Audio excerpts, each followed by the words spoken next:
नमस्कार दोस्तों। बांग्लादेश की अंदर बहुत बड़ी बड़ी खबरें आनी शुरू हो गई हैं। नया मैप निकाल दिया कि भाई ग्रेटर बांग्लादेश बनाएंगे। और ग्रेटर बांग्लादेश बनाते बनाते कई बार कहते हैं कि जितनी चादर हो उतने ही पैर फंसाने चाहिए, लेकिन कईयों को आदत बुरी होती है। हांडी का मुंह बड़ा हो तो कुत्ते को शर्म चाहिए, लेकिन बांग्लादेशी उसी जानवर का नाम है जिन्हें कभी शर्म नहीं आ सकती। ये पाकिस्तान की नाजायज औलादें आज बोलती हैं कि हम ग्रेटर बांग्लादेश बनाएंगे, लेकिन प्लान उल्टा हो गया है। उल्टा ये हुआ है कि बांग्लादेश के अब विघटन होने का टाइम आ गया। आप भी बोलेंगे सुमित यार, तुम कभी बोलते हो पाकिस्तान का विघटन हो जाएगा, कभी किसी और का हो जाएगा, अभी तुमने बांग्लादेश का बोलना शुरू कर दिया। जब कोई अपने बाप को भूल जाए और बाप बहुत ज्यादा हो जाए तो यही होता है कि आपका गिरना तय है। और बांग्लादेश क्यों उस राह पर चल पड़ा है जहां पर उसका विघटन होगा। बांग्लादेश को लगता था कि सीआईए की जो सपोर्ट मिल रही है और मोहम्मद यूनिस जो वहां पर बिठा दिया गया है एक जिहादी, इसके कारण अब बांग्लादेश को हम एक्सपैंड कर देंगे। लेकिन इन्हें यह नहीं पता कि रबर बैंड को एक्सपैंड करने में और एक कंट्री को एक्सपैंड करने में जमीन आसमान का फर्क होता है। अब हो क्या रहा है?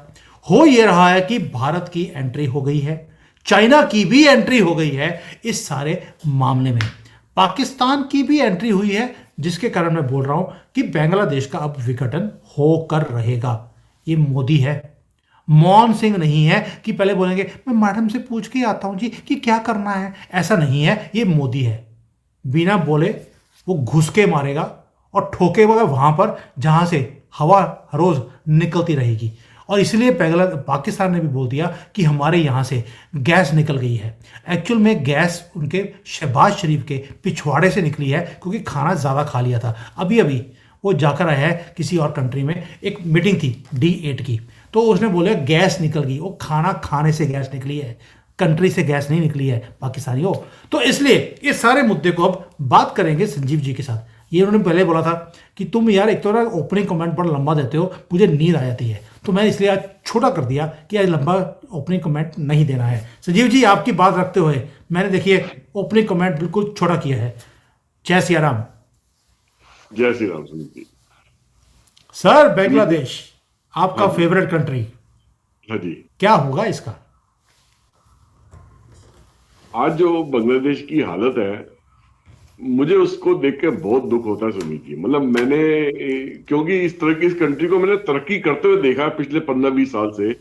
और उन्होंने उस तरक्की को एकदम से ही मतलब कहते हैं कि उसको गड्ढे में डाल दिया तरक्की को अपनी। ठीक है।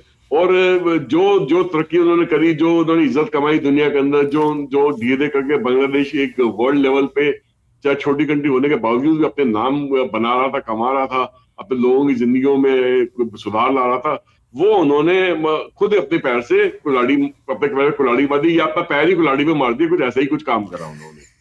ठीक है।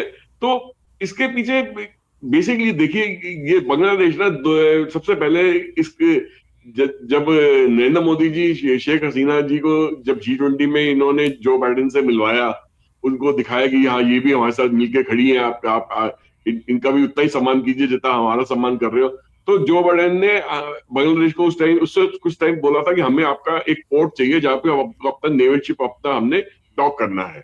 तो बांग्लादेश ने उस चीज के लिए मना कर दिया था कि हम आपको अपनी जमीन सरजमीन इस्तेमाल करने के लिए नहीं देंगे किसी भी मिलिट्री एक्टिविटी के लिए। अमेरिका का उस वक्त ये सोचना था कि वहां पे अगर मैं अपने नेवल शिप डॉक कर सकता है बांग्लादेश पोर्ट के ऊपर, तो उस पे वो चाइना पे भी नजर रखेगा, म्यांमार पे भी नजर रखेगा, इंडिया पे भी नजर रखेगा। इंडिया इंडिया कभी भी नहीं चाहती है कि उसके उसके पड़ोसी देश में आके एक ऐसे देश का नेवल शिप डॉक कर जाए जिसकी जिसकी वहां पर डॉक करने से उसके उसका जो तरीका है वो एक इंटरफेरेंस वाला तरीका बन के आए, उभर के आए आने वाले दिनों में, कि एक बार डॉक कर लोगे धीरे धीरे आप भी कंट्री में भी पूरी तरह घुसना शुरू कर दोगे। तो इंडिया नहीं चाहती थी कि बांग्लादेश में उसके अलावा किसी और का दबदबा बने। मगर अमेरिका ने जब देखा, अमेरिका की डीप स्टेट ने जब देखा कि ये तो मान नहीं रहे, ये तो नरेंद्र मोदी से हर बात पूछ के करते हैं, तो उन्होंने ये कहा कि देखा ठीक है, हम आपको दिखाते हैं। तो ये जो पिछले दिनों में जो बांग्लादेश में जो एथनिक वायलेंस हुआ, जो स्टूडेंट यूनियन का सड़क सड़क उतर के आए, आंदोलन हुआ, उसके पीछे फिर जिहादी भी ग्रुप्स भी जुड़ गए। ये सारा अमेरिकन स्पॉन्सर्ड था, उनकी डीप स्टेट के थ्रू स्पॉन्सर्ड था। और जिसकी वजह से शेख हसीना को देश देश छोड़ के जाके भागना पड़ा, और इंडिया के अंदर उनको तो शरण लेनी पड़ी। और वहां पे एक कठपुतली take take care prime minister जो है मोहम्मद यूनुस के नाम पे बनाया गया, जो कि जिसको कहते हैं जी वो नोबेल प्राइज विनर है। अब नोबेल प्राइज उनको किस बात पे दिया गया आज तक मुझे समझ नहीं आया, क्योंकि नोबेल प्राइज वाला कोई काम नहीं कर रहे हो। नोबेल प्राइज से सोचिए, सोच सोच सोच जिस वजह से नोबेल प्राइज के लिए को अवार्ड मिला था पीस कीपिंग के लिए, वैसा कुछ काम वो बांग्लादेश में कर नहीं रहे हैं।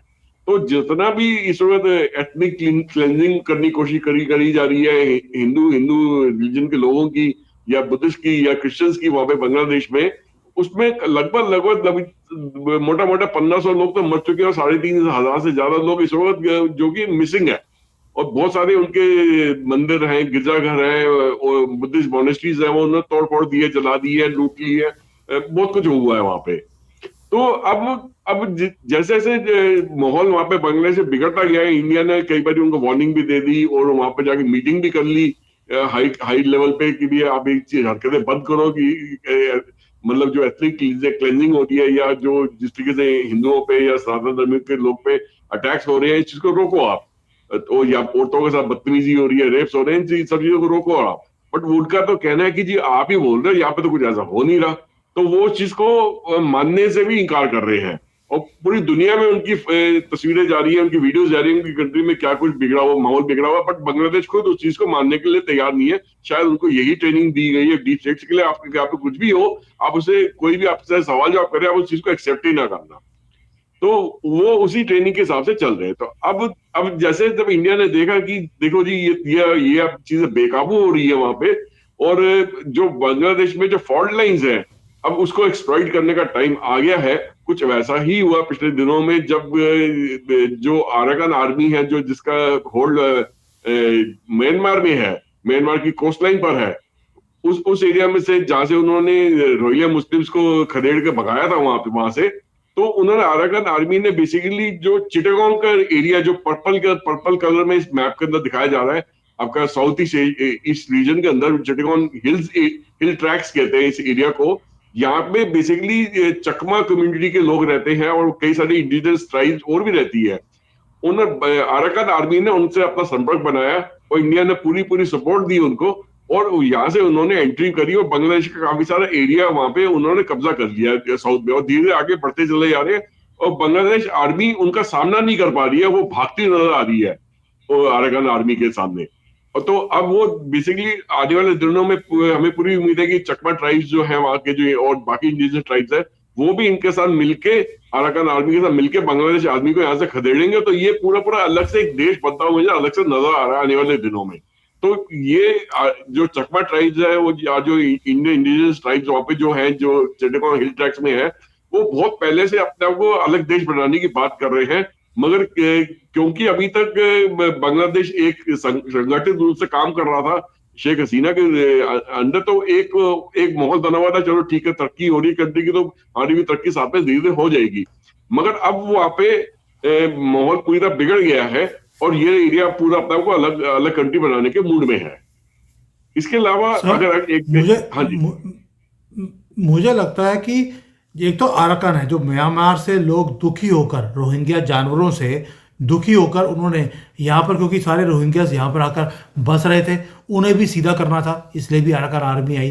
थोड़ा बांग्लादेशियों को भी थोड़ी अकल देनी थी, क्योंकि आजकल कुछ ज़्यादा ही पॉपकॉर्न की तरह उछलते हुए दिखाई देते हैं। लेकिन चाइना की भी एंट्री इसमें आती है। क्यों? क्योंकि म्यांमार में आपको मालूम है कि चाइना की पकड़ आर्मी में और पूरे कंट्री में बहुत ज़्यादा है। और अगर आज अराकान आर्मी लड़ाई कर रही है, तो हथियार भी चाइनीज़ हैं। तो आपको नहीं लगता कि ये चाइना की जो एक्सपेंशनिज्म की एक नज़र रहती है, क्योंकि उसे फर्टाइल लैंड चाहिए, और चिटागोंग का जो एरिया है, इट इज़ हाईली फर्टाइल, पूरी नदियां हैं, पानी है, सब कुछ है। चाइना की नज़र उस एरिया के ऊपर भी है। 270 kilometre sir area already Arakan army कब्जे में आ चुकी है। चाइना इतने आसानी से इस जगह जो छोड़ दे, हो नहीं सकता। आपकी बात ठीक है सुमित जी, क्योंकि चाइना कभी भी नहीं चाहेगा कि इंडिया की डोमिनेंस इस एरिया के अंदर पूरी तरीके से बन जाए। और वो यहाँ पे जो डिविजन्स हुए हैं, हो रहे हैं या आने वाले दिन में और डिवीजन होंगे, उसको पूरी तरह से एक्सप्लॉइट करना चाहेगा, अपना इकोनॉमिक इन्फ्लुएंस यहाँ पे क्रिएट करना चाहेगा इस एरिया के अंदर, साथ साथ में अपनी मिलिट्री प्रेजेंस भी बनाना चाहेगा।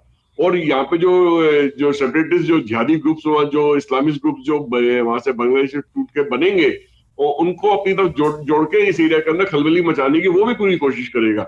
मगर इससे क्या होगा, एक तो या तो अराकान आर्मी वो उस एरिया को डोमिनेट कर जाएगी, या ये चाइनीज बैक जो मिलिशिया ग्रुप होगा उस एरिया को बैक कर जाएगी, उस एरिया में अपना दबदबा बना लेगी। मगर अल्टीमेटली नुकसान तो बांग्लादेश या बांग्लादेश आर्मी को ही है ना, अल्टीमेटली वो एरिया उनको छोड़ के जाना पड़ेगा। तो बांग्लादेश को ये चीज अभी तक समझ नहीं आ रही है कि चाहे वो Arakan army Indian Indian influence की वजह से वहां पे एरिया को पे कब्जा करती है, या चाइनीज बैक्ड मिलिशिया ग्रुप उस एरिया पे कब्जा करते हैं। अल्टीमेटली वो अगर वो एरिया में अलग से कंट्री बनती भी है, एक बन जाए या दो बन जाए, एक चाइनीज इन्फ्लुएंस की बन जाए, एक इंडियन इन्फ्लुएंस की बन जाए, अल्टीमेटली नुकसान तो बांग्लादेश का ही है ना। वो पूरा एरिया वो डिवीजन हो जाएगा बांग्लादेश का, वहां पे वो उसका दबदबा क्या रहा उसे, उसको उनको ये सब कुछ शेख हसीना की गवर्नमेंट को हटाने का मकसद क्या रहा, वो तो फेल हो गया था वहां पे। देखिए, अगर आप मैप देखें तो जो चिटागोंग का नीचे जो पर्पल एरिया दिखता है वो चाइना अपने कब्जे में करने की कोशिश कर रहा है। और उसमें आपको मालूम है कि अराकान आर्मी म्यांमार से वो पूरी एक मुहिम पे शुरू है, और वो किलोमीटर पे किलोमीटर एरिया अपने कब्जे में करते जा रहे हैं।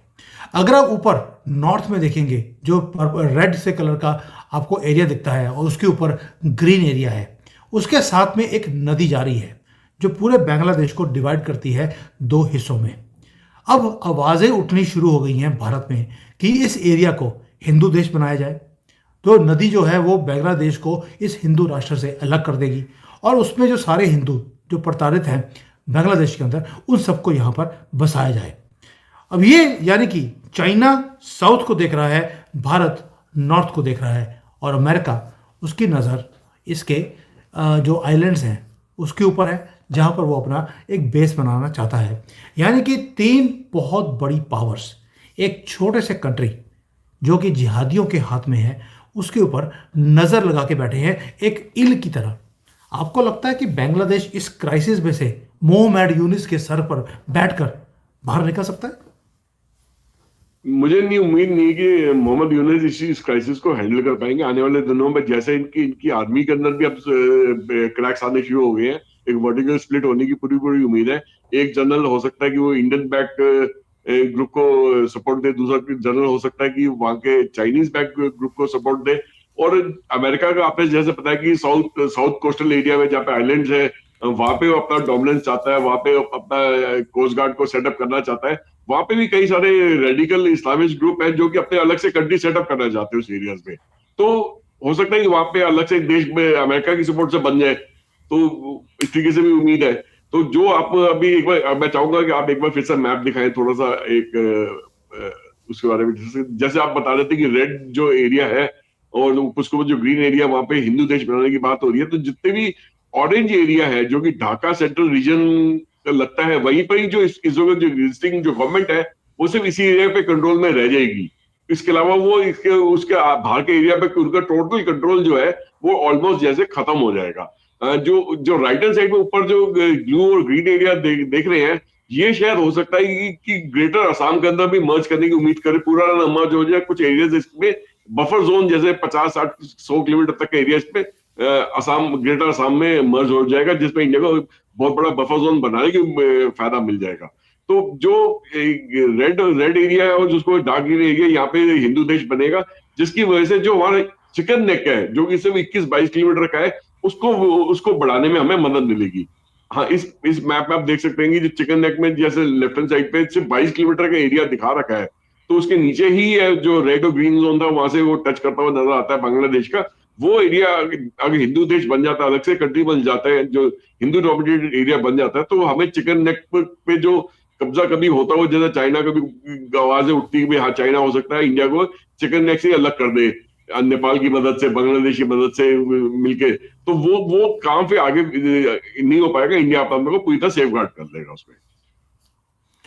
सर, सोचने में बड़ा आसान लगता है कि भी हम चिकन नेक को बचा लेंगे, हम बांग्लादेश के टुकड़े कर देंगे, हम वहाँ पर एक अलग से हिंदू राष्ट्र बना देंगे, चाइना चिटागांव का एरिया ले जाएगा, अराकान आर्मी हमारी हेल्प करेगी। सर, कंट्री में जो आर्मी होती है वो स्ट्रांग होती है, आप भी मानते हैं। और जो इस्लामिस्ट जिहादी हैं, ये सारे के सारे जो मोहम्मद यूनिस को फॉलो कर रहे हैं आज की डेट में, उनका तो मकसद ही है कि आग लग जाए हमारे घर में, कोई दिक्कत नहीं है, लेकिन हम ग्रेटर बांग्लादेश बनाकर रहेंगे। आपको लगता है कि ये जो सुपर पावर्स अभी आ रही हैं यहाँ पर, भारत को भी मैं एक सुपर या ग्लोबल पावर की मैं श्रेणी में देखता हूँ। ग्लोबल पावर्स हैं अमेरिका, चाइना, भारत। भारत का भी अपना इंटरेस्ट है कि जो चिकन नेक का एरिया है उसे सेफगार्ड किया जाए। क्या युद्ध होने के बाद हम युद्ध करेंगे या युद्ध होने से पहले ही युद्ध खत्म कर दिया जाएगा?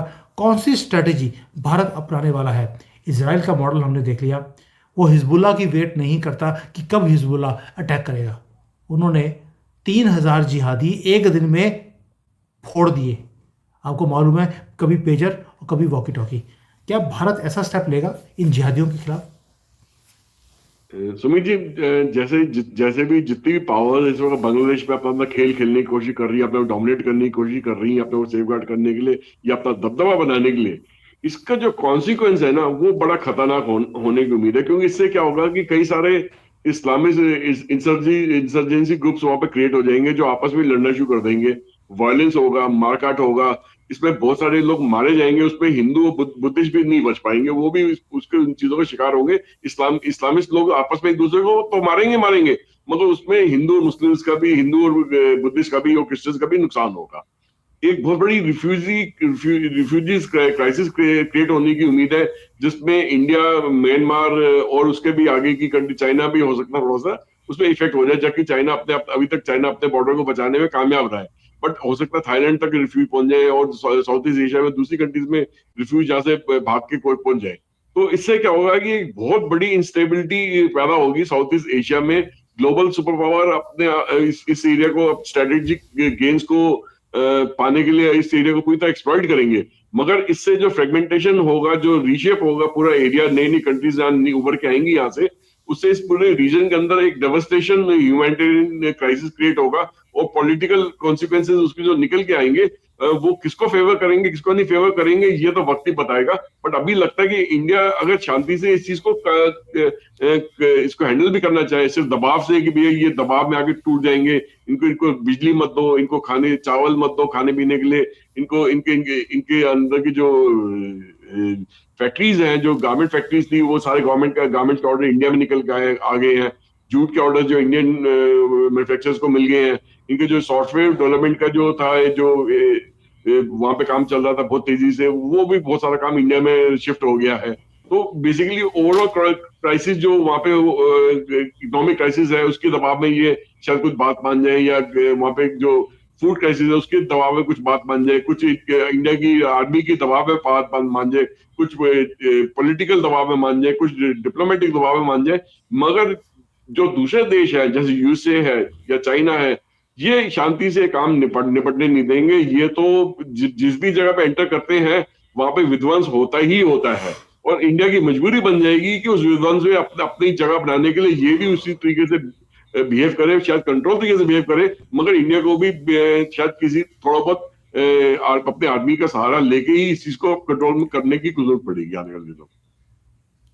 बिल्कुल ठीक है सर। अमेरिका की पूरी नज़र है कि बांग्लादेश में एक बेस बनाया जाए, वहाँ पर एक क्रिश्चियन एरिया डिक्लेयर कर दिया जाए, जैसे वो मणिपुर और इस एरियाज़ में, भारत के एरियाज़ में वो कोशिश कर रहे हैं कि क्रिश्चियन एरियाज़ को या क्रिश्चियन कंट्री अलग से बना दी जाए।